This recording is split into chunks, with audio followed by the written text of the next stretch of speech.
Howdy and welcome back, average gamers. We're continuing today with 0AD.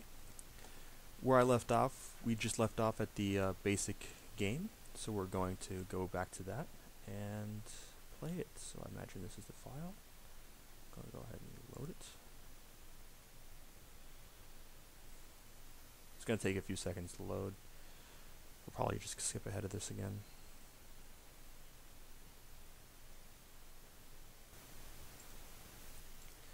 Alright, here we are again in the village of the Bleedheart clan. So I've built ahead a little bit, getting some of the new structures, such as a corral, which allows for food again. Now, in this episode, I'm going to show you a bit more of the advancements that you can get in this game. So we're going to upgrade the town phase. Now, there's a difference between this kind of upgrading in your civilization than it is in Age of Empires. At this time period, technology advanced slowly, historically speaking. So it's the same with the advancement of towns. Basically, all this does is increase the amount of structures you can build in the different kinds of structures, not necessarily change to how they look. So that's going to finish. We're going to grab ourselves another builder, and I'll show you some of the structures we get with this. But before we do that, I'll show you some of the technologies. So right here, you have a iron plow. This will just generate more food from the collectors. But the more unique one here is the chained technologies. So basically how this works is that you pick one or the other, and you cannot go back on it. So what we're going to do here is we're going to go with the metal, because we need metal for advanced weaponry, and stone is kind of pointless since we don't need to build walls in this specific game type. So I'm going to have this guy here build a, I can't even say that, barracks. Let's just go with barracks. So this structure goes right here, and it'll help us build slightly more advanced infantry units, and we're also going to build a temple to show you the other kind of unit that you can build with the kilts. So while they're building that, I'm going to do absolutely nothing, because there's nothing I can do. Nah, that's a lie. I'm just gonna get 6 more of these guys. Ah, can't spend all my food on those, on that blasted upgrade. So yeah.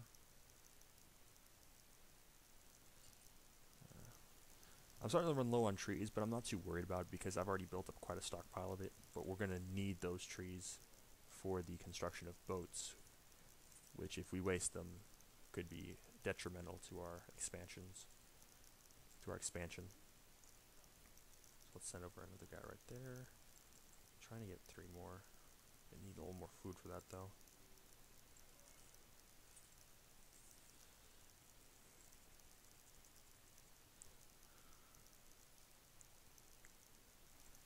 There we go, 1 more. Here, actually, let's do this. Let's have them help him build the temple, so that we can get on with this episode a bit faster. As you can see, the rate of it at which it builds has increased detrimentally, or exponentially. Yes, exponentially. My English are bad. Yeah. So give him a second. Should be done, and then I can show off the lovely temple.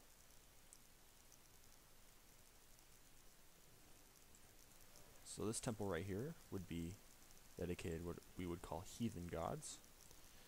And it allows us to train druids, which are healers. Other societies get your priests, your clerics, and all the other things. These basically just heal your units in battle, which becomes extremely useful in the later stages because your units get damaged by residual poisons and such based on whatever society you're up against, what they use most against their enemies. So that's nice. I'm not going to get one because they're kind of pointless at this point. So let's finish off the barracks so I can show you that. After that, we'll get to the shipyard, and I'll show you them shipsies. But these aren't in space. They're on the ocean.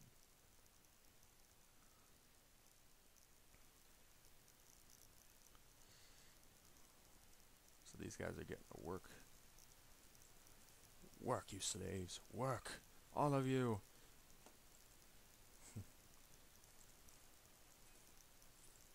Alright, so this is done. So like you see here, they also have the chain upgrades as well. So we're just going to upgrade infantry attacks. So they have another type of unit here. These here were skirmishers, so they throw spears and such at the enemies. These guys are slingers, so they do a bit more damage against all infantry, and are more suited against cavalry, while these guys are suited quite badly against a lot of things. And we also have cavalry swordsmen. Wait, I think we had that before, didn't we? Yes, we did. So now we have cavalry skirmishers. I apologize. And those guys can be very, very good, especially in large numbers.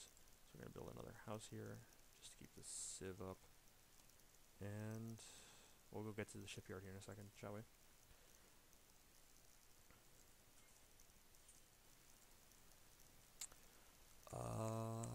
There's something I wanted to show you. Let me think. I can't think of it right now. Oh well, it'll come to me.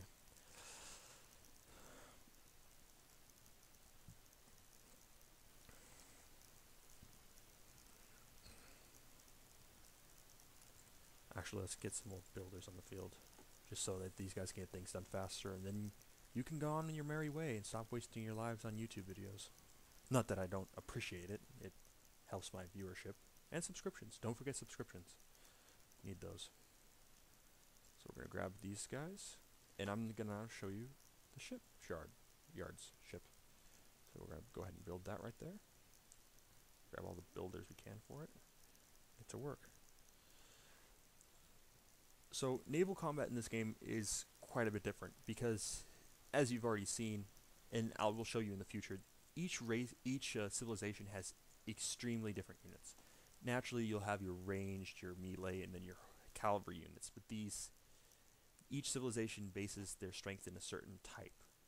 Like the Athenians base their strength in their naval military. They have marines that they can summon off ships and such. Now Celts, I'm not entirely sure. I normally don't play these guys. I normally play Athenians. So, we'll see. I'll figure it out eventually. I always do.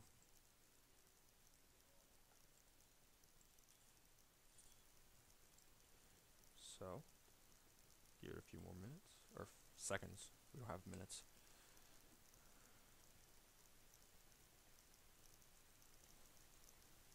Alright. So now we have a shipyard. So there's 3 different kinds of ships off the bat here.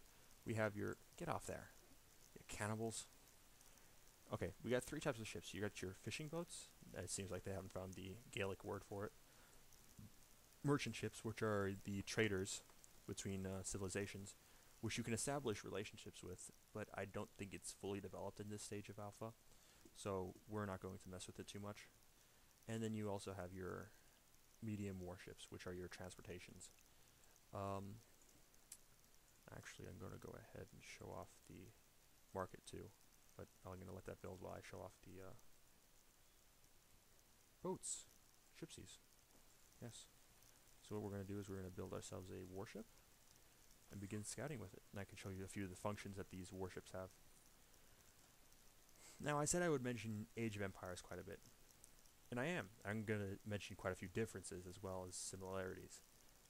Like I said before, the difference is that the civilization doesn't upgrade its structure or culture any. It just upgrades the advanced level of technology that they achieve. Which is different, but nice. Because, I mean, these guys aren't advancing in hundreds of years of technology. They're advancing in maybe a few decades of it. So, okay, so this is your trader. You can exchange resources here. You can get traders, which will run between civilizations and pass off goods in exchange for gold. You also have your trade convoy, which is the upgrade, which allows it. Ooh, that's a big ship. Didn't think they were capable of that. So anyway, this is a warship, or your regular kind of boat. So what this can do is sail the 7 seas. Although a lot of maps in this game actually do not have wide open waters, these things can be devastating on the maps that do. Like if you had a map with rivers in it, this thing could clog up rivers and completely kill enemy civilizations. And I will show you this in the next episode because we're getting low on time. So I'm going to have to go. It's nice to have you. Bleedheart signing out. I salute you.